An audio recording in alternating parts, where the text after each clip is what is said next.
What's up, people? So this is gonna be a little, it's gonna be, I want to say maybe a little mini series. Got my little punch out here. So I want to talk about some things that's been on my mind forever. It's my dog, and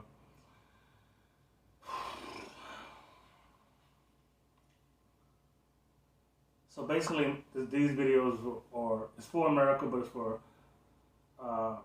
it's aimed to wake up Black America at all generations. So mine, parents, grandparents, younger sisters, siblings, to their kids, so forth. And what I've noticed, and like I said, I've been fortunate to travel the world and see a lot of things. And what I've noticed is what we're fighting for, I don't believe is ever going to happen. It's too much money for America to be made on what hurts us the most, what keeps us back. And it's to the point to where, that it's the saying, I might get it wrong, so forgive me, but the saying is something like a tiger can't change his stripes, but there's tigers without stripes. So when it comes to America and its justice system and all the three branches, I would compare it to a tiger's stripes. I would compare it to a shark's teeth. And if you don't know, if a shark loses teeth, or just like a row of teeth that just keep coming, so there's nothing you can do. And when it comes to what we're fighting for, this time of year you get, Biden and different candidates, and from when we were kids, it used to be Puffy. I think it was vote or die. None of that stuff ever made sense. And I'm not saying don't vote, but don't vote expecting any change, because nothing is, and that's pretty much either party, and it's just not profitable for them. I mean, if you look at the billions of dollars they sent to Ukraine and Afghan refugees and now the immigrants, but they always tell us there's no money for reparations. They're doing things right in front of our face. And I don't know, maybe Black people, we have too much forgiving heart, or we're too open, we're just, but it's never going to happen. I was talking to some other brothers at the gym a couple of days ago, and one brother said he was fighting DUI, and the other brother was talking about child support, and we were just talking, and and I can vouch for this too. They told me every time they spoke to an attorney, the money was astronomical, so everybody has to get a public defender. And shouts out to Black Ron, one of my favorite comedians, and he spoke about this on another podcast. I can't think of the top of my head, but he was like, when you see these prosecutors, and Kamala Harris was one of them, but when you see these prosecutors, DAs, say things like they have a 90%, 95, 98, 100% conviction rate, it's not because there's some badass lawyers who's convicting criminals. They're chasing after low-level, first-time offenders, maybe second-time, nothing violent, nothing crazy, to normally good people. So what they do is and for the most part, Black people, we're pretty sane, apart from what media shows us, and that's another video. But we're pretty sane. So a lot of people just want to get back to their daily lives. They have one bad moment in their life, and the court system magnifies that to the point where it tries to scare you. And when I was talking to these other brothers, one told me, no matter what your case is, especially if you're a Black man, no matter what your case is, I mean, you can look at Jonathan Majors, you can look at whoever, no matter what your case is, they always bring up OJ. So this is proof. If they want to change something, they could. So even though we all know OJ did it, that's without a doubt in our mind. But in the court of law, he was found innocent. But even though he was found innocent, it felt like the next day they implemented a new law, a new president, that if there's any kind of domestic violence call or anything, and everything is domestic violence, an argument is a domestic violence. Domestic assault, they try to throw the word, they switch the words out. You know, when we think of domestic violence, we think of somebody hitting someone. No, it could be yelling at somebody. It can be something that happened to me 20 years ago in college. Somebody threw a phone at me. My ex threw a phone at me. I caught it and threw it on the ground because it broke. That's domestic assault. It's not domestic abuse, but it's assault. But they always bring up the OJ thing. And like I said, he was acquitted, but they put in a new rule immediately that if somebody's arguing, person's in handcuffs right then and there. But then you have, I think her name was Kel Bryant. That's the woman that got Emmett Till killed, that lied and said he whistled at her. So instead of calling people Karens, they should call them Carols, because she's the first person to start that. But if you think about so that OJ and Nicole, that was a one thing, they changed it right then and there. But how many black men and black women, Hispanic men, Hispanic women, have been shot, killed, arrested, lives ruined over a Carol, a Karen, calling cops for nothing? But is there a law and rule to stop that? Because there's more people that die and lives get ruined off of that than what OJ did. Now, what OJ did was horrendous, but they changed it in just one setting. This is 2024. The lynching law just got passed, I believe, 2 years ago. 2022. That's how long it took. Brothers have been getting lynched since 1800s, 1900s. And look how long it took. So it's I can't remember the name of the documentary, but the director is Michael Moore. He also did 9/11. He even did an animation showing pretty much every law that's in the justice system right now. Pretty much every one was actually to stop us, black people, black and brown people, from doing to them what they did to us.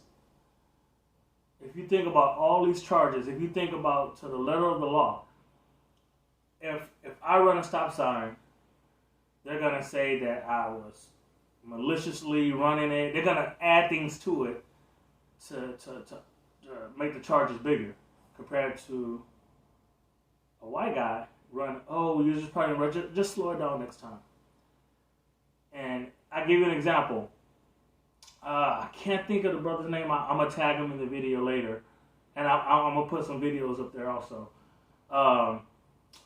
Him and his girlfriend was driving, and this was in LA. Him and his girlfriend was driving down the street, and some dudes had cut them off. His girlfriend on the passenger side flicked these guys off. The guys cut at a stoplight, got out the car. It was three of them, and started aggressively approaching the passenger side where the girl was, and grabbed her. Like, she didn't put her window up in time. Now the boyfriend in the passenger side grabbed his gun, got out, and shot two of them. Didn't kill them. Shot one in the leg and one in the arm, and the other guy just ran away. He was protecting his woman, even though she initiated it with the flipping off. You know, road rage is real big here in California. But the guy who was protecting his own ended up getting 190 years in jail plus 6 life sentences. Nobody died. Shot somebody in the leg and in the arm. That 3 guys that approached 2 people, a girl and a guy. In the same city, and this happened, I want to say about a month ago, probably less than, this white woman stabbed her boyfriend 180 times. Her sentence was community service. And the boyfriend was dead, like murdered. and the judge said she probably was high on marijuana. This was just a month ago in the same city. So when we try to explain, and that's the thing, we need to try to stop explaining to people and getting arguments over this because they can't understand it because they would never go through it. And what I want my people to understand is, I'm not saying give up, but we got to stop trusting the system. We got to stop fighting each other, Republicans, and I hate Donald Trump. Biden hates you too. This whole system hates us. So instead of trying to get their love, let's get our love back. Let's get our self-love back. Let's start loving our community, our black and brown community.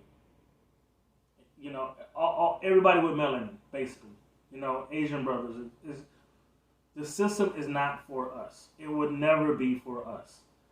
Instead of us flossing, I got, trust me, I love Floyd Mayweather, but instead of us bragging all the time, this braggadocious with the music and everything else, let's get together and build together. I mean, everybody loves Tubi, right? But Tubi's not ours. Tubi's Fox. I love Tubi, great outlet, and you see all the hard-working black people that are really trying to do something with their life and with their craft, and some are really, really good. Some are really, really bad. But some are really, really good. Dennis Reed III, by far one of the best. Robert Parham, by far one of the best. There's a lot out there. But we have Byron Allen. He has thought he had two, but I think he only has one. But he had a streaming. I can't think of the name of it. But if we can get Byron Allen to get a streaming service, and all the Tubi movies go to him, that would be amazing. Like, we need to feed our own and feed each other, and we need to stick by each other. We have, black doctors. We need black doctors to help people get off of medication. We need some herbalists. We need some nutritionists. We need trainers. Stop trying to model our lives after the European code, because all it does is tears us apart. Black lawyers, can you imagine if we had lawyers that wouldn't ask us for $50,000, knowing that we don't have it, and leaving our fate to a justice system that's not made for us? And that's another thing. When it become cool to not go to jury duty? We don't go to jury duty and represent us in the jury. Of course you're going to get 12 white people who only see us as threats. So no matter what we're on the stand for, they're scared. They're threatened. If a black guy, like I said, if a black guy is arguing, if somebody cuts him in line and he goes, "Hey, you cut me, get behind me," guess what? They're going to say, "Oh, he was aggressive, threatening, assault." But if a white guy says, "Hey, you cut me, get behind me," oh, he would just been assertive, standing up for himself. So can you imagine if we participated in the jury, how that would just turn the courts around? That would make more DAs stop trying to scare people and be like, "Hey, if we take this to trial, we will lose," because they're coming in droves. I mean, look at the bus situation. Can you imagine all the people who got beat and killed in the 50s and the 60s because they wanted to sit in the front of the bus? But look at us now. Black people think you're weak if you sit in the front of the bus. So everybody just goes, all that dying and fighting they did in the past was for nothing. We need to change our mindset. We need to change and stop saying, "Oh, blah, blah, blah, got the money." When you hear somebody talking about a song about her booty hole brown, and who cares what the guys did? We know what the guys did. It was horrible. Nobody co-signed that. No one. There's no, I think it's Clear Channel or Radio 1 are the only two main radio outlets out there. And ain't nobody black on those boards. So when EPMD, when Nas, when all this positive music was out, it wasn't getting played. Not that it wasn't getting made, it wasn't getting played. So you hear all these booty hole brown and, oh, well, what's the name did it? Yeah, because they want us to think that's okay. Like when I go to other countries, can you imagine their only inclination of us is the music that they play on the radio? That we're all gangsters and all our women are whores, money hungry, which is far from the truth. Like I need and want us to do better. I need us to stick together. And I know we can do it. Like, I know this feels like a rant, but it's just something that I had to have in my heart. We really don't stick together. We don't think about the bigger picture. We always think about the now. And that doesn't get us anywhere. And I'm sick of, like, when I hear about, oh, Donald Trump this, nobody cares. The justice system is broken, but it's broken for us. It's perfect for them. So can we all just stick together, be each other's brothers, be each other's sisters, just like it was in the 70s, 80s? Like if you look at our parents, man, they were so strong back then. Like our women love being women. They love, men love being men. All the songs were about love. 70s, 80s, even 90s, all the songs were about love. Look what the songs are about now. So I'm going to just end this video saying, look, and I'm going to throw some videos at the end of this too, but I might throw some links on there, but I really want you guys to just to hear me out. I love you, and I just want us to do better as people. All right? Peace.